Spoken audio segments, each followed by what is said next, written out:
I went to Omaha Beach on June 6, 2026, the 82nd anniversary of D-Day, to test whether or not Robert Capa's lost negatives from that day could have been destroyed in a darkroom mishap as he had described. He claimed that a young darkroom assistant inadvertently melted the emulsion off of his film by overheating it in a drying cabinet. He did this to rush the processing so that the photos could clear the censors in time to be shipped to New York for a deadline for the June 19th issue of Life magazine. I took this picture of the Easy Red sector of Omaha Beach at about the same location Capa was standing in his surviving photos as seen here. Critics claim that film emulsions do not melt in heat and that Capa lied about this incident to cover for his poor production that morning. The French photographer Tristan da Cunha showed conclusively that heat does not cause the emulsion to melt, but that was in modern emulsions and in emulsions that were almost a century old. I was able to obtain fresh film with an old emulsion from Mark Osterman. His film does not have hardeners, which prevent melting. Many of the films in Capa's era did not have hardeners and would melt in heat when wet. A film like this was not available to test until Osterman's work. I obtained several rolls from him for these experiments.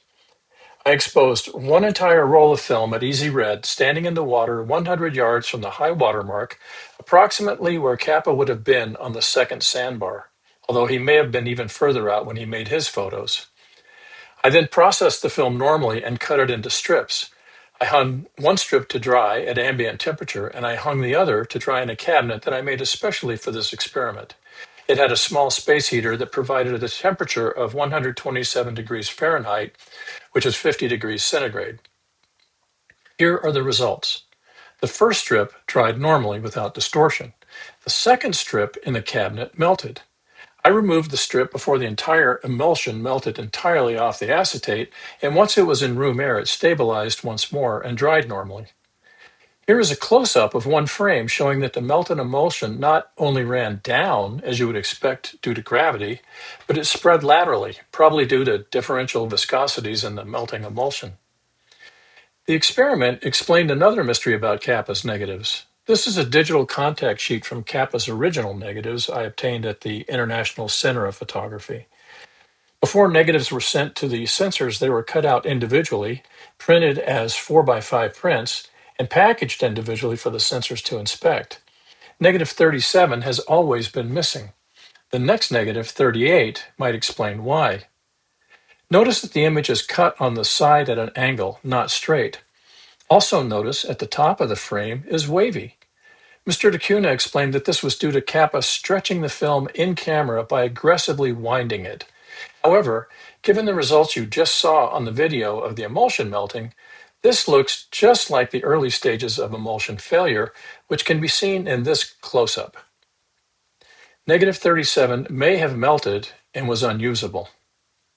This experiment shows that it is possible that Capa's negatives melted just as he had described.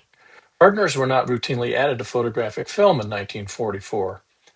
The darkroom assistant closed the door to the heating cabinet to increase the heat higher than normal. Within a short period of time, film emulsions melted, both in my experiment and in Capa's negatives.